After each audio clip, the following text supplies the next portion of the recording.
मसीह में मेरे प्यारे भाइयों एवं बहनों, आप सभी को मसीह यीशु के नाम से स्वागत करता हूं। 2010 में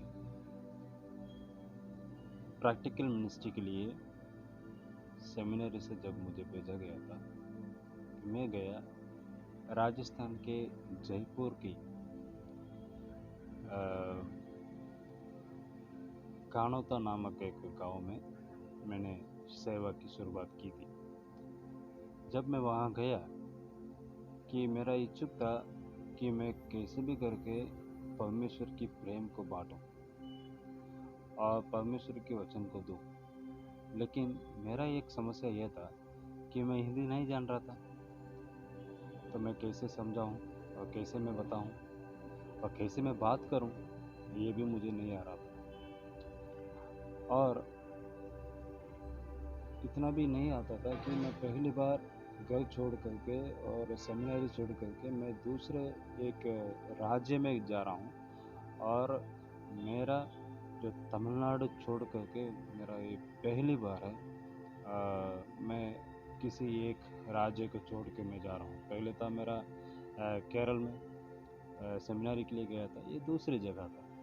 तो जब मैं यहाँ आया, मेरे लिए सब कुछ नया था। मेरा वो उनका कल्चर नया था और उनकी बात करने के तरीका अलग था और सब कुछ अलग था।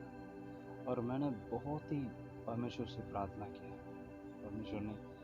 परमेश्वर मैं कैसे आपके प्रेम को इन तक पहुँचाऊँ, मैं कैसे इन लोगों को मैं बताऊँ।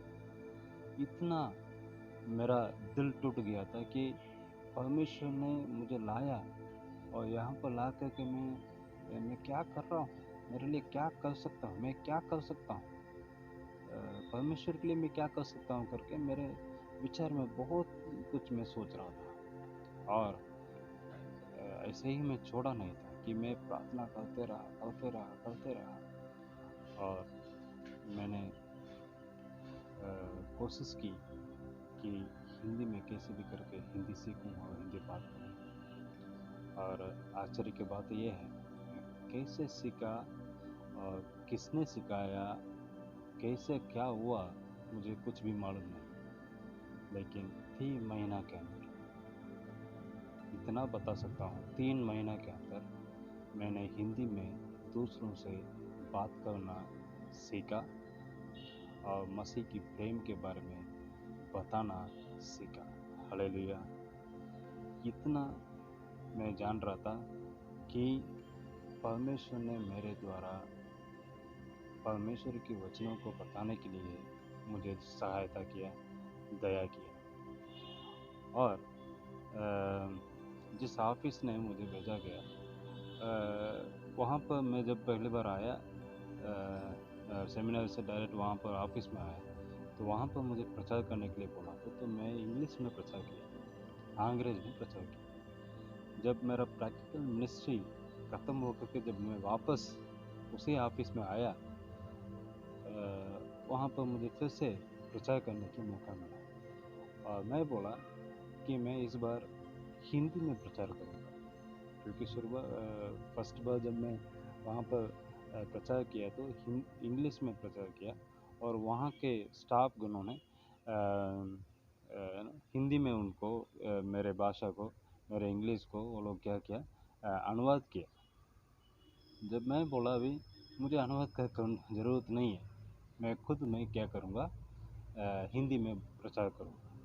तो वो लोग शन्न हो गए, अरे कैसे हो सकता है, मेरे से नहीं हो सकता था, लेकिन परमेश्वर के लिए ये संभव था। हालेलुया। तो अभी ऑलमोस्ट 10 साल हो गया और मैंने बहुत सालों से नागपुर में रहा और छत्तीसगढ़ की बिलासपुर में रहा। और मुझे हिंदी मेरे लिए एक दूसरी भाषा है। तो इसलिए मैं सोचा कि कभी भी इस भाषा को मैं छोड़ूंगा नहीं। और इन क्षेत्रों में मेरे सेवकाई के द्वारा जो मिले हुए दोस्तों को मैं कभी इनकारूँगा नहीं और हमेशा उनके संपर्क में रहूँगा। इसलिए मैंने सोचा कि लगातार परमेश्वर के वचनों के द्वारा मैं आप लोगों के साथ संपर्क में रहूँगा। तो इस विचारों के द्वारा मेरे एक विचार आया कि introduction to Bible reading in Hindi. Okay, so कितना लोगों ने इसके पहले किया है या नहीं किया है मुझे मालूम नहीं है, लेकिन इतना मालूम है कि मैंने जब बोलना भी नहीं आता था हिंदी, 2012 में गिन लीजिए, 2010 में मैं बात करना सीखा और 2012 में मैं हिंदी बाइबल पढ़ने के लिए सीखा। हालेलुया। सो मैं इस वरदान को मैं छोड़ना नहीं चाहता हूँ, ऐसे ही छोड़ना नहीं चाहता हूँ। तो इसलिए मैं एक विचार मैंने सोचा कि हर दिन जब भी मेरे से हो सकता है वैसे ही हर दिन एक भजन संगीता मैं पढ़ूँगा करके मैंने सोचा है। तो इस विचार कैसा है, कैसे होगा मुझे मालूम नहीं है, लेकिन आप मुझे कमेंट्स के द्वारा बताइए। हम मिलेंगे अगले वीडियो में।